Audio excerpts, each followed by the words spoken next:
Job ढूंढो में आप सभी का स्वागत है। रेलवे रिक्रूटमेंट बोर्ड द्वारा नोटिफिकेशन जो है निकाला गया है। ओपनिंग डेट ऑफ एप्लीकेशन की बात करें तो 20/1/2024 से जो आप इसके लिए अप्लाई कर सकेंगे। वही क्लोजिंग डेट ऑफ सबमिशन की बात करें तो 19/2/2024 तक जो है 23:59 तक जो आप इसके लिए अप्लाई कर सकते हैं। डेट ऑफ मॉडिफिकेशन विंडो की बात करें जहाँ पे आप अपने फॉर्म को करेक्शन कर सकते हैं 20/2/2024 से लेके 29/2/2024 तक। अब बात करें कितने पदों के लिए वैकेंसी निकाली गई है तो यहाँ पे 5,696 पदों के लिए जो ये नोटिफिकेशन निकाला गया है। एज की बात करें तो 18 से 30 साल की एज होनी चाहिए 1/7/2024 तक।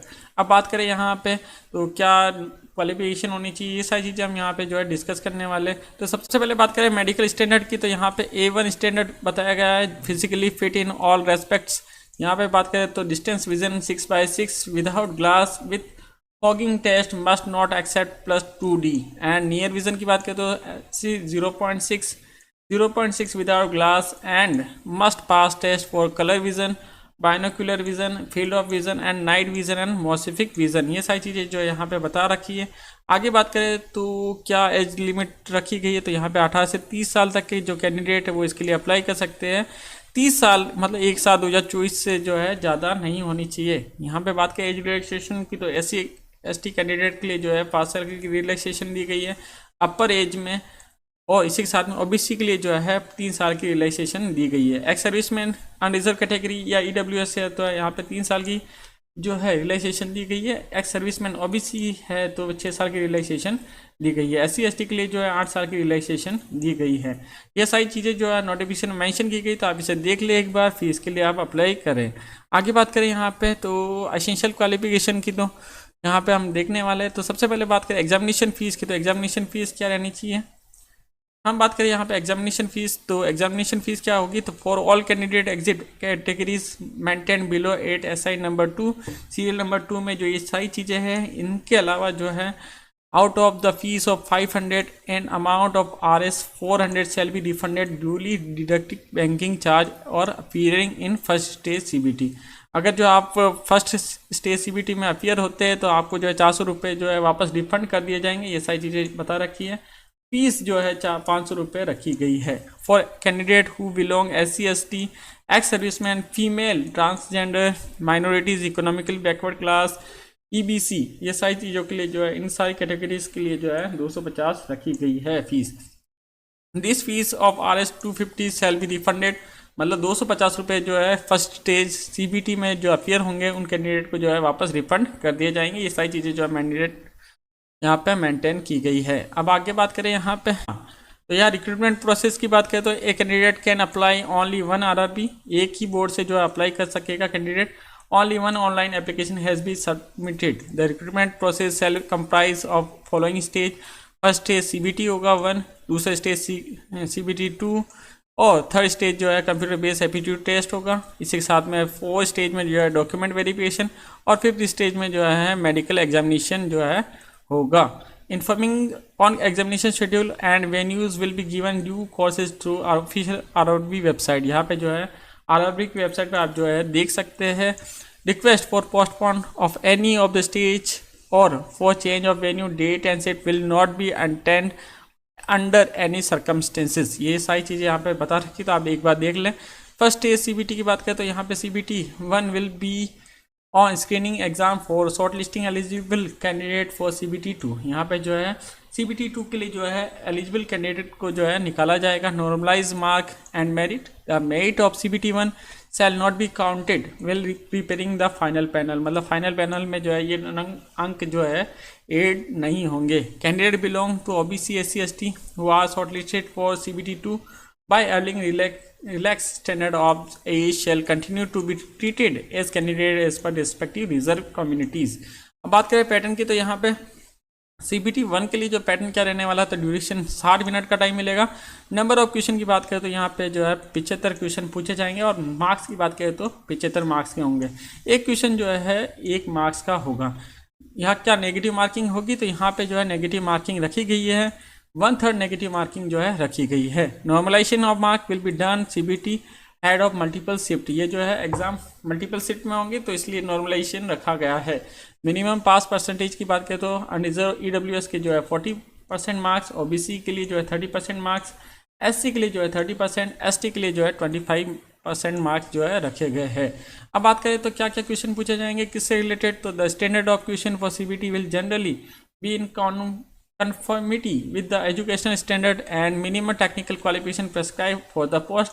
Question will be objective type and multiple choose answer and are likely covered topics pertain to the following syllabus। यहाँ पे मैथमेटिक्स से रिलेटेड क्वेश्चन पूछे जाएंगे, number system, BODMAS, decimal fraction, LCM, SCF, ratio of preparation, percentage, mensuration, time of work, time of distance, simple and compound interest, profit and loss, algebra, geometry, trigonometry, element statics और square root, age calculation, calendar, clock, pipe and question. इसी के साथ mental ability में भी ये question पूछे जाएंगे, तो analogy, alphabetical and number series, coding, decoding, mathematical operation, relationship, syllogism, jumbling, Venn diagram, data interpretation and sufficiency, conclusion and decision making, similarities and differences, analytical reasoning, classification, direction, ये सारी चीज़ें जो है पूछी जाएगी। जनरल साइंस में जो है the syllabus under the shall cover physics, chemistry and life science, 10वीं तक के स्टैंडर्ड के जो है यहाँ पे क्वेश्चन पूछे जाएंगे जनरल साइंस में। जनरल अवेयरनेस में current affair, science and technology, sports, culture, personalities, economic policies, politics and other subject of importance. इसके बाद में सेकंड स्टेज की बात करते हो, सेकंड स्टेज CBT 2 में short listing candidate for CBT shall be done RRB wise and community wise as per normalise mark merit in CBT 2। यहाँ पे जो है मेरिट वाइज जो है CBT 1 में जो पास आउट होंगे वो CBT 2 में जो है एग्जाम में बैठेंगे। अब बात करें यहाँ पे पैटर्न क्या रहने वाला है, तो यहाँ पे जो है CBT shall comprise of 2 part A and part B में जो डिवाइड होगा। टोटल ड्यूरेशन 2 घंटे और 30 मिनट का होगा। टोटल क्वेश्चन जो है 175 जो है पूछे जाएंगे। पार्ट A में जो है 90 मिनट मिलेंगे और 100 क्वेश्चन का आंसर देना पड़ेगा। वही 60 मिनट मिलेंगे पार्ट B में और 75 क्वेश्चन जो है पूछे जाएंगे। यहाँ पे नेगेटिव मार्किंग रखी गई है, तो नेगेटिव मार्किंग 1/3 जो है रखी गई है, तो आप इसे देख सकते हैं। यहाँ पे भी जो है परसेंटेज ऑफ एलिजिबिलिटी बात करें तो यहाँ पे इन पार्ट A की बात करें तो पार्ट A में जो है 40% लाने कंपलसरी होंगे। OBC के लिए जो है 30% मार्क्स, SC के जो है 30% मार्क्स और ST के जो है 25% मार्क्स जो है लाने कंपलसरी होंगे। अब सिलेबस की बात करें तो पार्ट A में क्या क्वेश्चन पूछे जाएंगे, तो मैथमेटिक्स से रिलेटेड क्वेश्चन पूछे जाएंगे। Number system, BODMAS, decimal fraction, LCM, SCF, ratio of preparation, percentage, mensuration, time of work, time of distance से रिलेटेड क्वेश्चन पूछे जाएंगे। जबकि जनरल इंटेलिजेंस एंड रीजनिंग में जो है analogy, alphabetical, number series, coding, decoding से related जो है इससे रिलेटेड जो है क्वेश्चन पूछे जाएंगे। तो एक बार आप इसे सिलेबस को देख सकते हैं।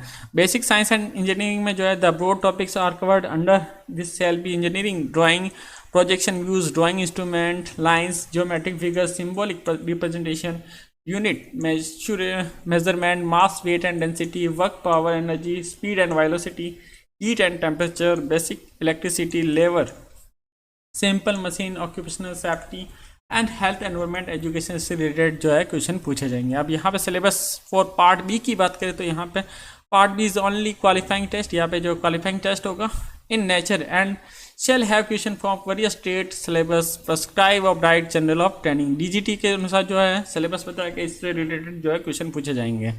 अब यहाँ पे क्वालिफाइंग परसेंटेज की बात करें तो 35% लाने कंपलसरी होंगे all candidate irrespective of category and community. यहाँ पे जो है सभी को जो है 35% मार्क्स लाने कंपलसरी होंगे। Syllabus of various state please check the website. आप इस वेबसाइट को चेक कर सकते हैं। यहाँ पे जो है सिलेबस मेंशन किया गया है, तो आप इसे देख सकते हैं। Candidate with ITI trade apprenticeship qualification will be required to appear and section having question for the trade. ये सारी चीज़ें यहाँ पे मेंशन की गई, तो आप इसे देख सकते हैं। इसी के साथ में बात करें तो part B qualifying test of CBT 2 qualifying wise grouping and trade subject यहाँ पे जो है बांट रखे। Electrical engineering and combination of various streams of electrical engineering. यहाँ पे ट्रेड की बात करें तो electrician, instrument mechanic, wireman, armature, coil winder, refrigeration and air conditioning mechanic. ये सारी चीज़ें यहाँ पे दिखा रखी है, तो आप इसे देख सकते हैं। इसी के साथ में आगे बात करें तो डॉक्यूमेंट वेरिफिकेशन किया जाएगा। किस तरह से अप्लाई कर सकते हैं, यहाँ पे जो है आप रेलवे रिक्रूटमेंट बोर्ड की ऑफिशियल वेबसाइट पे जाके जो आप इसके लिए अप्लाई कर सकते हैं। तो यहाँ पे candidate must be all information instruction carefully. पहले आप जो है ये पूरा नोटिफिकेशन अच्छे से पढ़ ले, इसके बाद में अप्लाई करें। इसी के साथ में यहाँ पे जो है candidate allowed choose only 1 RRB, एक ही बोर्ड से आप इसके लिए अप्लाई कर सकते हैं। इसी के साथ में जो है फ़ोटो क्लियर होनी चाहिए, 30 से 70 MB के बीच में जो है KB के बीच में ये फ़ोटो होनी चाहिए, JPG फॉर्मेट में होनी चाहिए। SC ST कैंडिडेट को जो है यहाँ पे जो अपना सर्टिफिकेट यहाँ पे देना पड़ेगा। Only for candidate requesting free pass portable PDF format यहाँ पे जो है SC ST सर्टिफिकेट लगाना पड़ेगा। ये सारी चीज़ें यहाँ पे मेंशन की गई, तो आप इसे देख सकते हैं। यहाँ पे वेबसाइट भी बता रखी है, आप जिस बोर्ड से अप्लाई करना चाहते हैं उस बोर्ड से जो है आप अप्लाई कर सकते हैं। आगे बात करें यहाँ पे, तो ये सारी चीज़ें यहाँ पे मेंशन की गई, तो आप इसे एक बार देख जरूर लें, इसके बाद हम इसके लिए अप्लाई करें। क्वालिफिकेशन देख लेते हैं यहाँ पे। पोस्ट वाइज पैरामीटर्स क्या क्वालिफिकेशन रखी गई है असिस्टेंट लोको पायलट के लिए। तो matriculation SSLC plus ITI from recognise institution of NCVT SCVT in the trade of fitter electrician instrument mechanic millwright and mechanic radio and TV electronics machine mechanic wireman trade mechanic armature coil winder mechanic heat engine turner machinist refrigerator and air conditioner mechanic matriculation and SSLC plus course completed act apprenticeship in the trade maintain above. इसके अलावा ये भी जो है course होना चाहिए, ये qualification भी होनी चाहिए। और इसके साथ ही matriculation SSLC plus 3 year diploma in mechanical electrical, अगर डिप्लोमा भी किया तो आप इसके लिए अप्लाई कर सकते हैं। Combination of various stream of this engineering discipline recognise institution of ITI भी है, तो आप इसके लिए अप्लाई कर सकते हैं। ये सारी चीज़ें यहाँ पे मेंशन की गई, तो एक बार इससे अवश्य देख लें। इसके बाद किस जोन में कितनी वैकेंसी, तो यहाँ पे अहमदाबाद के लिए बात करें तो टोटल वैकेंसीज की बात करें तो 238 वैकेंसी है। वही अजमेर के लिए 228 और बेंगलुरु के लिए जो है 473, भोपाल के लिए जो 219 वैकेंसी है। वही आगे बात करें तो वेस्टर्न रेलवे में जो है 65 वैकेंसी है। वही भुवनेश्वर की बात करें तो 280 वैकेंसी है। वही बिलासपुर के लिए 124 और SECR के लिए जो है 1192 है बिलासपुर में ही। बात करें चंडीगढ़ की तो यहाँ पे 66, चेन्नई की 148, गोरखपुर की 43 और गुवाहाटी की जो 62, जम्मू श्रीनगर की जो है 39, कोलकाता की जो है 2 भागों में बांट रखा, तो ER के लिए जो है 254 और SER के जो है 91 पदों के लिए वैकेंसी है। यहाँ पे बात करें मालदा तो 161 और यहाँ पे SER की जो है 56 वैकेंसी है। मुंबई की बात करें तो यहाँ पे 3 भागों में बांटा गया, तो SCR के लिए जो है 26, WR के लिए जो है 110 और CR के लिए जो है सेंट्रल रेलवे की बात करें तो 411 वैकेंसी है। मुजफ्फरपुर की बात करें तो 38, पटना की 38 और प्रयागराज की 241 और बात करें यहाँ पे नॉर्थन रेलवे की बात करें तो 45 है प्रयागराज में। वही रांची की बात करें तो 153, सिकंदराबाद की बात करें तो यहाँ पे 199 और SCR की जो है 559 पोस्ट के लिए नोटिफिकेशन है। अब बात करें सिलीगुड़ी के लिए तो 67 मतलब 67 पदों के लिए हैं। वही तिरुवनंतपुरम के लिए 70 पदों के लिए वैकेंसी है। कुल मिला के बात करें तो 5696 पदों के लिए वैकेंसी निकाली गई है, तो आप इसे देख सकते हैं और इसके लिए अप्लाई कर सकते हैं। तो ये सारी चीज़ें यहाँ पे मेंशन की गई है। यहाँ पे क्वालिफिकेशन भी आपने देख ली, तो यहाँ पे इस हिसाब से आप अप्लाई कर सकते हैं।